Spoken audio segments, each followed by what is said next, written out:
चाहती हूं आपसे कि सीएजी की रिपोर्ट है, ये मैंने तो नहीं कहा। ये सीएजी रिपोर्ट अगर कह रहा है कि 2002 करोड़ और 68 लाख रुपए का चूना लगा है सरकारी खजाने को, तो इस पर कोई चिंता, कोई विचार विमर्श होना चाहिए या नहीं होना चाहिए? और रोज जो अरविंद केजरीवाल जी कहते हैं कि 9 समन आ चुके हैं, मुझे क्यों बुला रहे हो भाई, पहले बताओ क्यों बुला रहे हो, फिर मैं आऊंगा। मैं पूछना चाहती हूं कि इस देश में अगर लोकतंत्र को जिंदा रहना है तो क्या इन सवालों के जवाब मांगने का हक है या नहीं है? मनोज यादव जी, आज तो मुझे सिर्फ इतना ही बता दीजिए।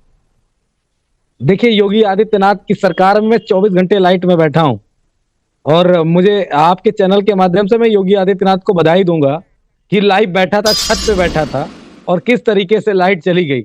और लाइट 24 घंटे देते हैं, डबल इंजन की सरकार फेल हो गई। खैर, मैं ज्यादा कुछ नहीं कहूंगा। मैं इसलिए इस परिस्थिति में भी जवाब दे रहा हूं कि मौजूदा सरकार सिर्फ और सिर्फ झूठ बोलती है। भ्रष्टाचार को छुपाने के लिए सरकार कहती है कि विपक्ष उनके ऊपर भ्रमाचार और झूठाचार आरोप लगाता है। ये बात बिल्कुल सही नहीं है। अगर किसी के खिलाफ कोई आरोप है तो सरकार नहीं तय करेगी, तय करेगा सरकार अपना पक्ष रखेगी, विपक्ष अपना पक्ष रखेगा, तय करेगा कोर्ट कि कौन दोषी है और कौन निर्दोष। लेकिन ये बीजेपी वाले सब कुछ अपने ही हाथ में रखना चाहते हैं और शहजाद पूनावाला और बीजेपी के प्रधानमंत्री जी और अमित शाह जी सब लोग न्यायाधीश बनने लगते हैं। काहे के लिए न्यायाधीश बन रहे हो भाई?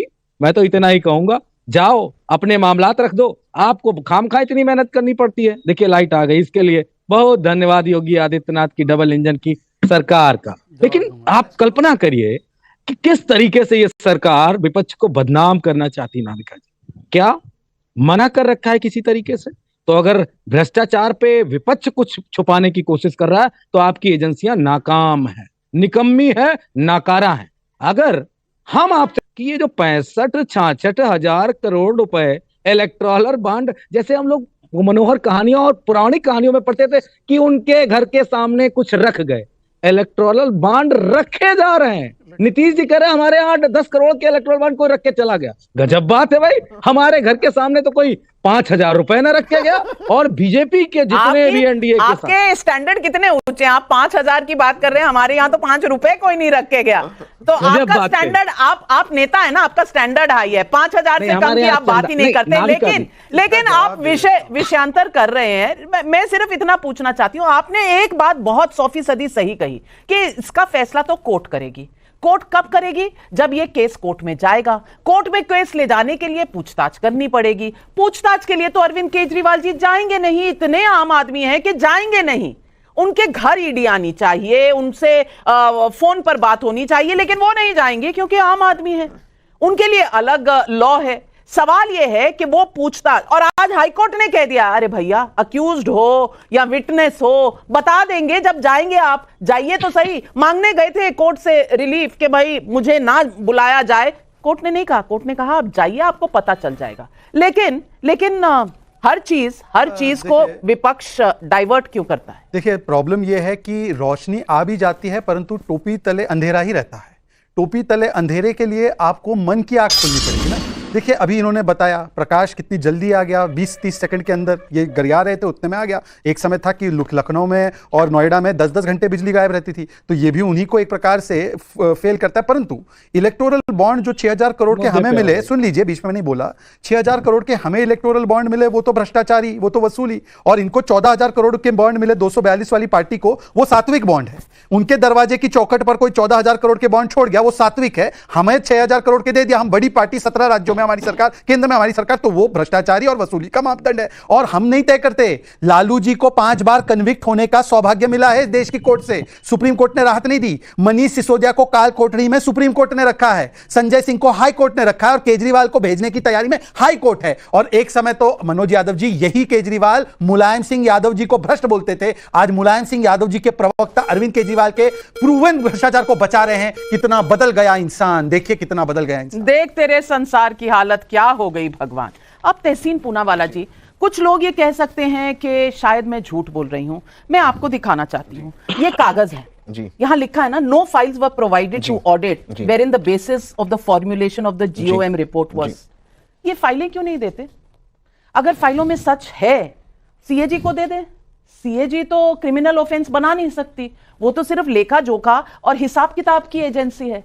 हिसाब किताब की एजेंसी को फाइलें नहीं देंगे। एक बार नहीं 3 बार कहा ये सीएजी ने। मैं पूछना चाहती हूँ, जो रोज दुहाई देते हैं कांग्रेस वाले, आम आदमी पार्टी वाले कि देश का लोकतंत्र खराब हो रहा है, इंस्टीट्यूशंस को अपने अधीन किया जा रहा है, ये इंस्टीट्यूशन है ना, इस इंस्टीट्यूशन को फाइल देने में जो प्रोसीजर है, दिक्कत क्या है? छुपाता वो है जिसको कुछ छुपाना होता है, जो सच बोलता है, जो कट्टर ईमानदार होता है, वो छुपाता क्यों है, भागता दौड़ता क्यों है, जाता क्यों नहीं समन पर? बहुत अच्छा सवाल आपने पूछा नाविका जी। यही सवाल देवेंद्र फडणवीस जी से पूछ लीजिए। 2019 टाइम्स ऑफ इंडिया की रिपोर्ट है, मैं भी आपको दिखा दूं। Non submission of utilization certificates depth mismanagement. पता है देवेंद्र फडणवीस जी ने क्या कहा? अभी हमारी स्कीम्स अभी थोड़ी चालू है, बंद है, हम देखेंगे बाद में। देवेंद्र टाइम्स ऑफ इंडिया की रिपोर्ट है।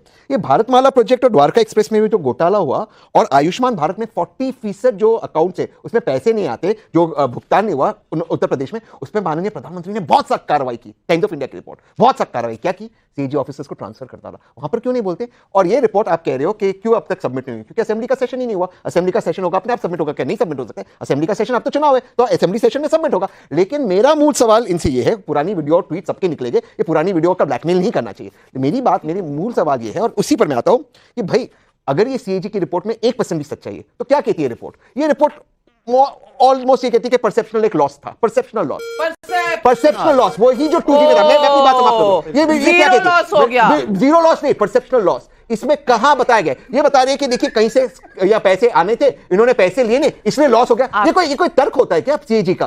सीएजी जो एक्चुअल में लॉस हुआ है, जहां पे टेंडर एक्सप्रेसवे का ऊपर गया, वहां पर किसी को अरेस्ट नहीं किया। यहां पर परसेप्शनल लॉस कि इनकी दुकान बढ़ानी थी, दुकानें नहीं बढ़ी, तो लॉस कैसे हुआ? बढ़ानी थी, उसका उन्होंने एस्टिमेट किया, नहीं बढ़ी, तो लॉस के पैसे बढ़ानी थी और उसका पैसा आना था, क्योंकि आपने सब मना कर दिया। लेकिन परसेप्शनल लॉस नहीं, तो कुछ आया नहीं, कुछ गया नहीं, तो लॉस हुआ। जहां एक्चुअल टेंडर, जहां एक्चुअल एक्सप्रेसवे का पैसा बढ़ गया, वहां पर वो आप क्यों हंस रहे हैं शहजाद पूनावाला जी? पहले तहसीन, अब मेरा समय एक करके आप पेशेंट रहिए।